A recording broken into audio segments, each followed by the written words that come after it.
bahwa ada 110 orang di Jawa Tengah Hmm. menjadi korban TPPO, tindak pidana penjualan orang. Nah itu dia, kita akan cari tahu juga bersama dengan Mas Ahmad Rafiq, redaktur Detik Jateng. Mas Rafiq, selamat sore. Selamat sore Mas Rafiq. Halo, selamat sore Mas Afif, Mbak Eza, apa kabar? Mas Rafiq rapi amat. Iya, biasa. Biasanya- Biasa nggak rapi sih. Biasanya tembok Bata. bata-batanya itu loh. Iya, tadi dikasih background tadi sama Iya, Mas betul. Yanda. Iya, Iya, Gak apa-apa lah ya. biar nggak batu bata. Padahal itu ciri khasnya loh Ciri dari khasnya, Detik iya, bisa. Jateng. Detik Iya, Jateng. bata biasanya kalau biar imbang kasih cendol gitu kan. Iya. Betul. Weekend ini rencananya mau kemana Mas Rafiq? Waduh, ini weekend nanti di rumah saja Di kayaknya. rumah saja istirahat Bisa. sama Iya, Mas Afif. tidur gitu kalau weekend kan udah 5 hari capek kan. Betul, Betul kan. iya Aku juga sih. tadi bilang gitu Mas Iya, Rafiq ke betul. Eza. Kalau weekend tuh emang paling enak tidur. Setuju. Istirahat Walaupun dulu. kalau di Jawa Tengah tidak kayak Jakarta ya, sehari-hari macet gitu. Kalau di sini belum sih, belum Ya. secapek Mas Afif. Jangan sampai Mas, jangan sampai macet. Iya, Mas Rafiq, kita dapat informasi juga bahwa ada 110 orang ini nggak tanggung-tanggung jumlahnya gitu ya, banyak sekali. Ini jadi korban TPPO gitu. Pengen diluruskan dulu apakah apa yang sebetulnya terjadi, seperti apa kronologinya, kok bisa banyak banget yang menjadi korban gitu. ya baik Afif, Aiza tadi mungkin tepatnya 83 korban Oke. TPPO itu dari warga Brebes dan sekitarnya. Kebanyakan memang dari Brebes, Tegal dan sekitarnya, daerah-daerah Pantura lah ya, daerah-daerah Pantura, yang mana mereka menjadi ya korban penipuan dan ada unsur TPPO-nya. Jadi mereka dijanjikan kerja ke luar negeri gitu, dijanjikan pada awalnya mereka dijanjikan untuk menjadi anak buah kapal.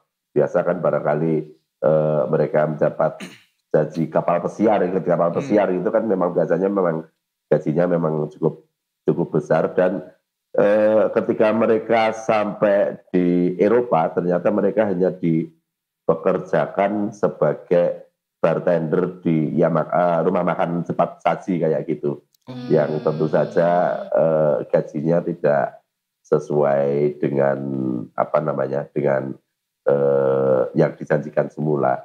Nah, apalagi mereka juga ternyata dapat visanya juga cuma visa ini ya, visa wisata semacam itu.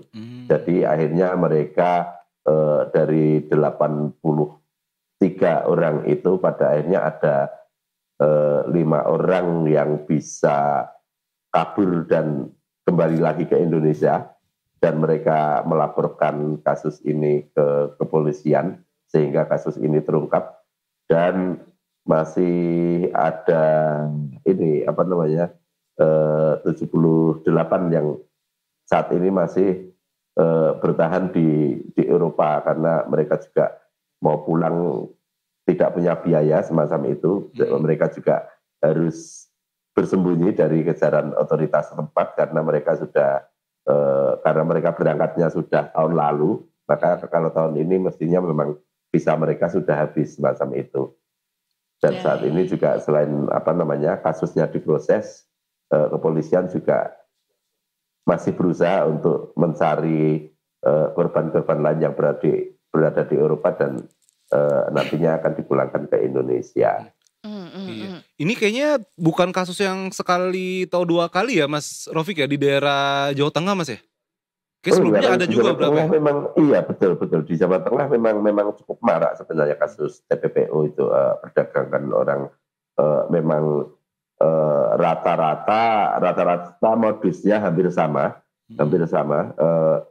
Kalau di Februari kemarin juga ada puluhan yang tertipu kasus yang hampir serupa, tapi untungnya kasus ini terbongkar sebelum mereka diberangkatkan ke Jepang gitu. Janjinya kalau itu ke Jepang. Untungnya sebelum mereka diberangkatkan kasus TPPO ini sudah terbongkar.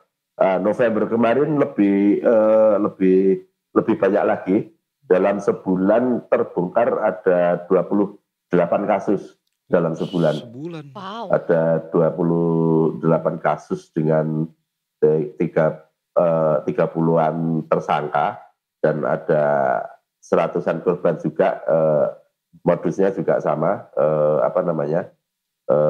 dari korban ini mereka harus membayar biaya-biaya tertentu sehingga mereka ketika diberangkatkan ternyata juga pekerjaannya tidak sesuai dan gajinya juga tidak sesuai janji semacam itu, dan mereka hanya biasanya mendapatkan visa wisata bukan visa bekerja, sehingga mereka di daerah tujuan mereka juga mereka tertimpa masalah juga sama otoritas imigrasi setempat. Berarti bila dilihat kembali masih ada sekitar 83 orang ya yang masih berada di luar negeri gitu, tepatnya di Eropa juga dan belum kembali ke Indonesia. Apakah KBRI di masing-masing negaranya itu sudah tahu belum Mas Rafiq? Saat ini kalau dari kepolisian baru ini ada divisi hubungan internasional itu, Divinter itu saat ini memang sedang berkomunikasi dengan kedutaan besar ya di beberapa negara, karena sekarang yang awalnya mereka terpusat di Spanyol pada akhirnya mereka berpencar begitu, ada yang sampai Tunisia, ada yang sampai Yunani semacam itu, karena mereka memang ini rata-rata mereka menghindari kejaran dari otoritas imigrasi setempat karena mereka di sana sudah statusnya sudah menjadi ilegal semacam itu. Nah, ini saat ini polisi memang sedang mencari informasi pasti di mana keberadaan 78 orang yang masih tertinggal di luar negeri, dan saat ini melakukan koordinasi melalui divisi Hubinter ini. Terkait juga dengan para tersangka gitu ya, beberapa sudah ditangkap ya Mas ya? Ya, di sini ada 2 tersangka yang diduga juga saling terkait. Yang satu memang warga Brebes, yang satu warga Tegal. Mereka memang kemungkinan satu komplotan gitu, dan mereka memang diindikasikan melakukan kejahatan perdagangan orang karena mereka disinyalir dari aktivitas yang mengirim tenaga kerja ini mereka memang mendapatkan semacam upah atau honor begitu dari pihak yang berada di luar negeri yang membutuhkan tenaga kerja semacam itu.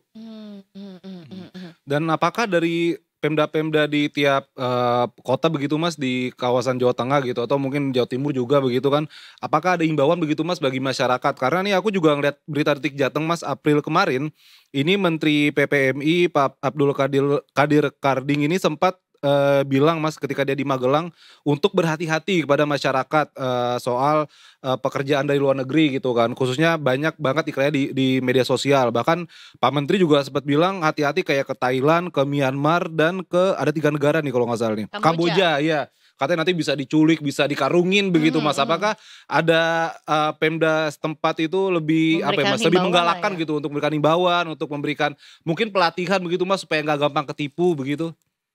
Iya, biasanya kalau dari dinas ketenagakerjaan di masing-masing Pemda, biasanya di kabupaten itu biasanya ada memang program pelatihan dan penyaluran, rata-rata yang semacam program magang gitu, biasanya ke Jepang, ke Korea, itu yang saat ini masih menjadi sangat favorit, dan memang selalu ada imbauan agar masyarakat yang memang ingin bekerja ke luar negeri bagaimanapun kan keberadaan mereka juga dibutuhkan oleh pemerintah juga sebagai pahlawan devisa kan semacam itu kan, mereka mendatangkan devisa itu untuk memang memilih penyalur-penyalur yang memang sudah mendapatkan rekomendasi dari pemerintah, artinya sudah memiliki sertifikat dari pemerintah, tersertifikasi semacam itu.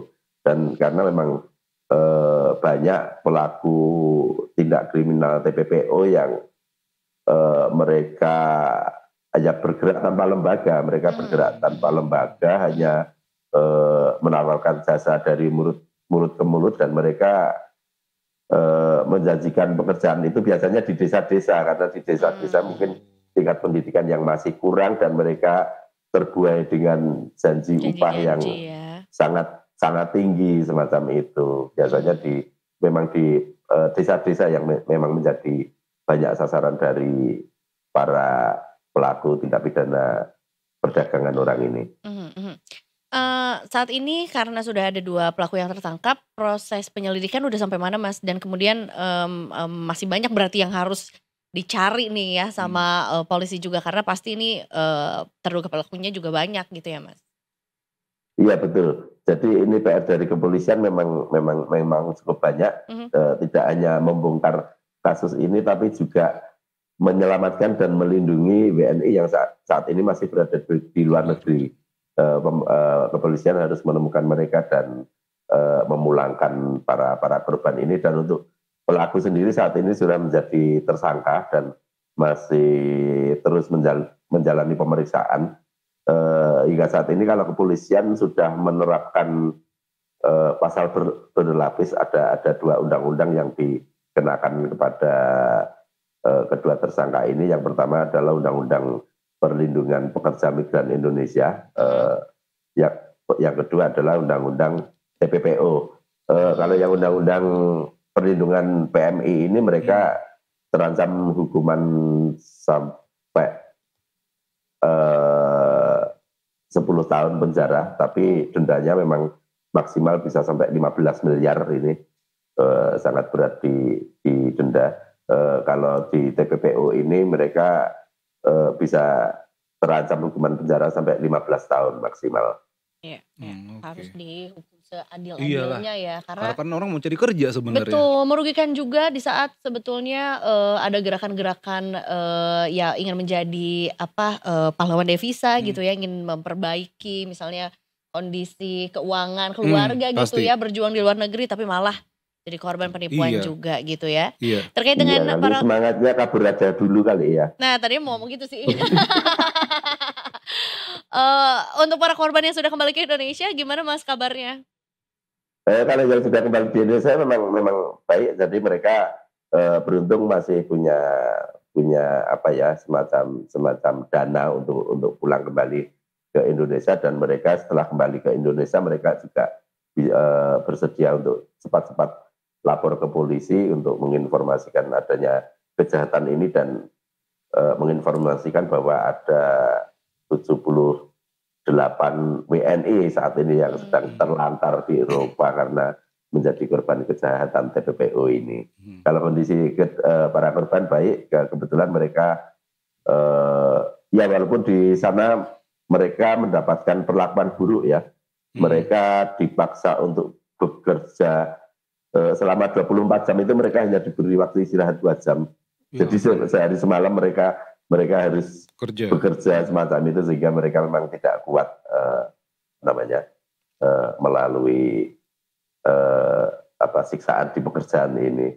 Kalau sehingga begitu mereka juga memutuskan untuk kabur. Kalau begitu juga perusahaan yang meng-hire-nya juga harusnya juga ada tindakan juga kepada perusahaan tersebut gitu ya Mas?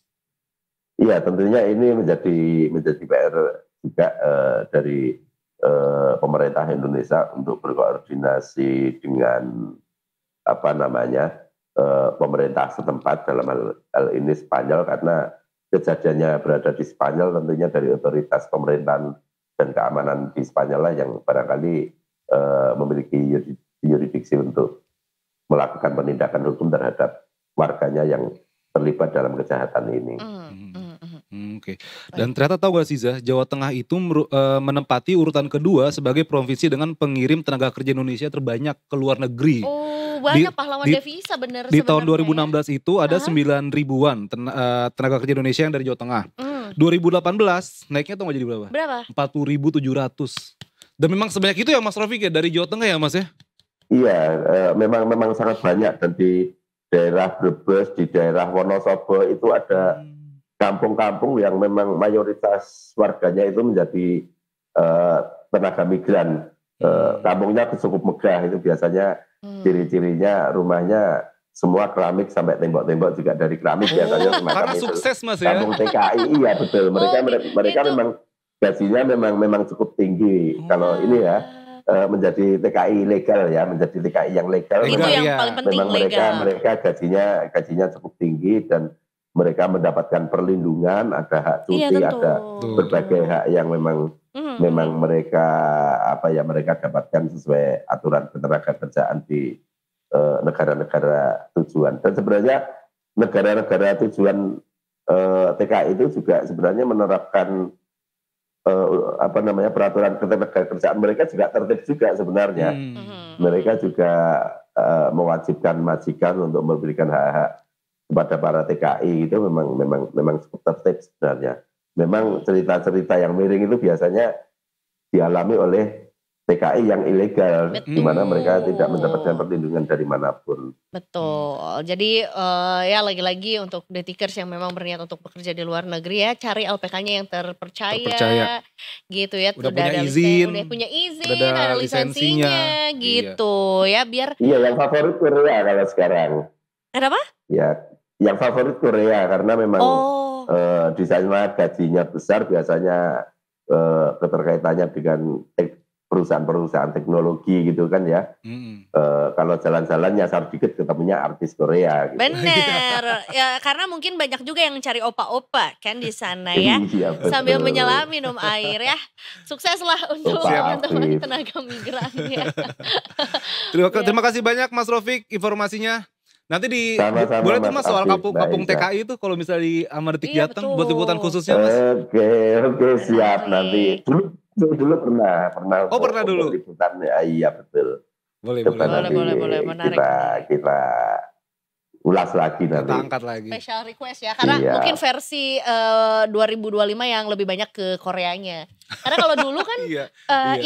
bukan image yang sering aku dapat itu adalah Ke Timur ke Tengah. Arab. Iya, Iya, Timur Tengah. gitu ke Timur Tengah. Iya, Mungkin sekarang kebanyakan trennya Arab. beralih gitu Beralih, gitu. ya. Sip, terima Iya. kasih banyak Mas Rofik. Terima kasih Sehat Mas selalu. Rofik. Sehat selalu. Salam buat tim Detik Jateng. Iya, salam sehat Waalaikumsalam. selalu.